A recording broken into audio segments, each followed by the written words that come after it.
দুবাইয়ের ঝলমলে আলোকসজ্জার আর সমুদ্রের নীল জলরাশিকে কেন্দ্র করে একটি ছোট্ট রোমান্টিক গল্প তুলে ধরছি আপনাদের সামনে। সকলে অবশ্যই গল্পটা শোনার পরে কমেন্ট বক্সে মন্তব্য লিখে যাবেন। দুবাইয়ের নীল সন্ধ্যায় আকাশ আর নীলিমা দাঁড়িয়ে আছে বুর্জ খলিফার ঠিক উল্টো দিকের একটি ব্যালকনিতে। নিচে দুবাই ফাউন্টেনের পানি তালের সাথে নেচে চলেছে। চারপাশের কাঁচের দালানগুলো এমনভাবে জ্বলজ্বল করছে যেন মনে হচ্ছে ওরা কোনো রূপকথার হোয়াইট সিটি বা সাদা শহরে চলে এসেছে।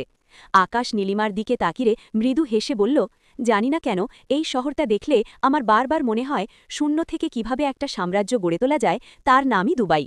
নীলিমা আকাশের কাঁধে মাথা রেখে শান্ত গলায় বলল, ঠিক আমাদের গল্পের মতো, তাই না?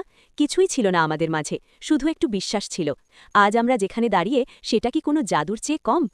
আকাশ আলতো করে নীলিমার হাতটা ধরল। দুবাইয়ের ঠান্ডা বাতাস আর দূর থেকে ভেসে আসা হালকা মিউজিক পরিবেশটাকে একদম মায়াবী করে তুলেছে। আকাশ পকেট থেকে একটি ছোট্ট আংটি বের করে নীলিমার সামনে ধরল।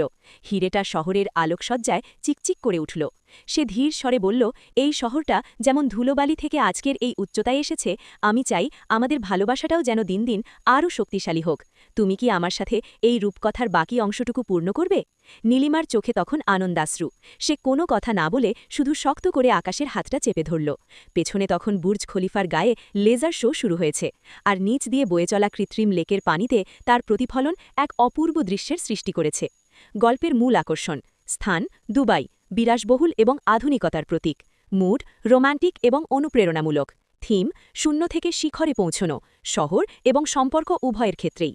আমি কি এই গল্পটিকে আরও বড় করব, নাকি আপনি অন্য কোনো বিশেষ প্রেক্ষাপট যেমন মরুভূমিতে সূর্যাস্ত যোগ করতে চান?